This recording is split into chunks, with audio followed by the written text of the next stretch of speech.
All right, let's talk about a really core part of Microsoft's cloud platform.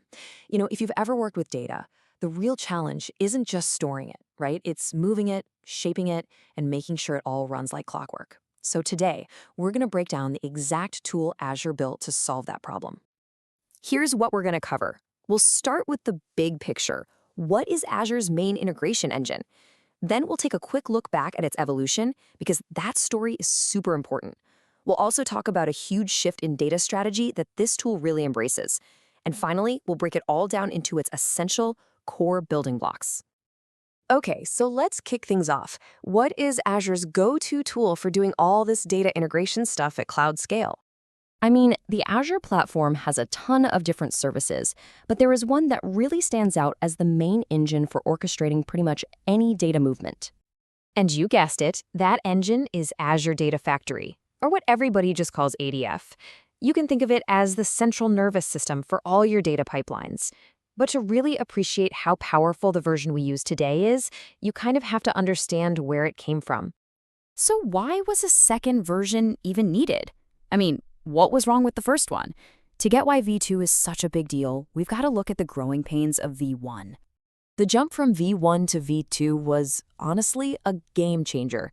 It went from the super rigid, code-heavy tool to a flexible, visual platform.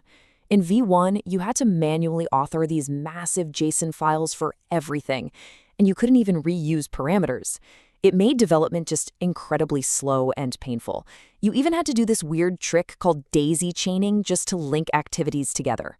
V2 just threw all that out and gave us a full user interface and, maybe most importantly, parameter-driven routines so we could finally build efficient, reusable workflows. Now, this whole evolution, it wasn't just about adding cool new features. It was about embracing a really fundamental shift in how we think about data transformations. For years and years, the standard way to do things was ETL. You extract data from a source, you transform it on some middle-tier server to get it into the right shape, and then you load it into your destination data warehouse. ADF V2 was really built for this more modern approach, ELT. And the change, it looks simple, but it's incredibly powerful. We extract the data, we load it directly into the destination, and only then, once it's already there, do we transform it. So why does this matter? What's the big deal? Well, by transforming the data after it's loaded, we get to use the absolutely massive compute power of modern cloud data warehouses like Azure Synapse. We're not stuck using some separate, often bottlenecked transformation server. For large data sets, this is just a much more scalable and efficient way to work.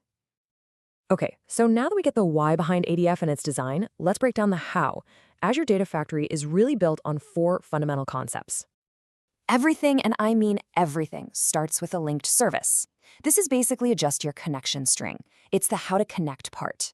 It tells Data Factory how to get to your data, whether that's a SQL database, a storage account, or any of the 80+ other connectors it supports. Okay, so building on that, you have the data set. This is the what to use. A dataset is just a named view that sits right on top of your linked service, and it points to the specific data you want to use, like a certain table or a specific file. And it defines the structure of that data. So you're connected, you've pointed to the specific data. Now, what do you actually want to do with it? Well, that's the activity. Activities are the verbs, the actions. Each one is a single step, like copying data or running a stored procedure. And finally, the thing that brings it all together is the pipeline. This is the how to do it. A pipeline is just a logical group of all your activities that together perform a complete piece of work. For anyone who's used it, it's pretty much the same idea as the control flow in a tool like SQL Server Integration Services. To make this really stick, let's use a simple analogy. Let's think of your entire data process as a shopping trip. The whole trip from start to finish, that's your pipeline. Now the linked service, that's just the address of the store. It gets you to the right place. The data set is more specific. It's the exact aisle and the exact shelf where your item is. And the activity is the simple action of grabbing that item off the shelf and putting it in your cart.